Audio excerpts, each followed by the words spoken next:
Mercy is where you're not given what you deserve. You're given what you need. You're given a second chance. You're given forgiveness. You're given love and compassion. Okay? We live in a world that is kind of unforgiving, and we kind of define people and punish them for their mistakes. But our God is a God of mercy, love, and second chances. And now, he let Moses, who was a murderer, lead his people out of Israel. The prodigal son was welcomed home. Zacchaeus was forgiven. So God specializes in giving people a new start. So I'm going to show you what mercy looks like in action, and this could go horribly wrong. So I have a bottle with a straw in it, right? That's fine.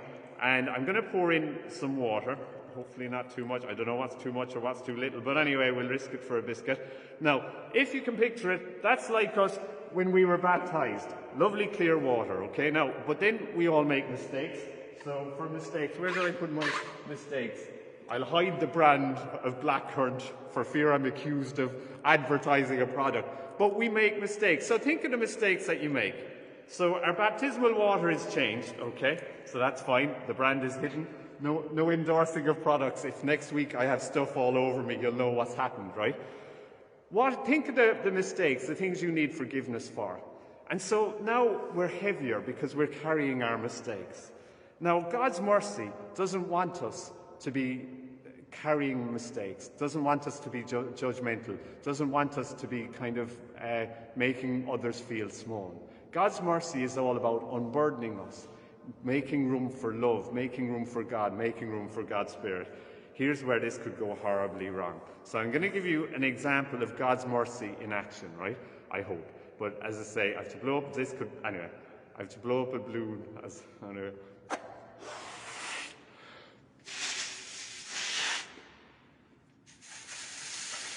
So now, on the balloon, I have God's mercy, right?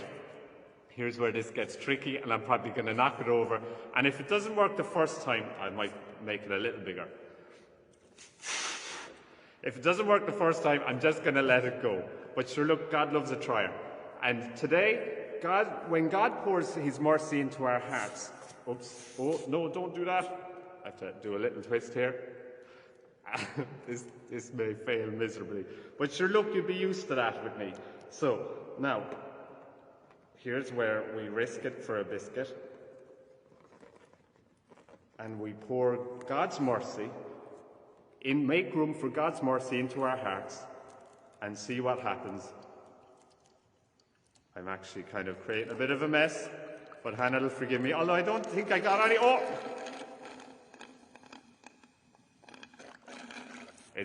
Went a little wild, but basically, I just wanted to show you.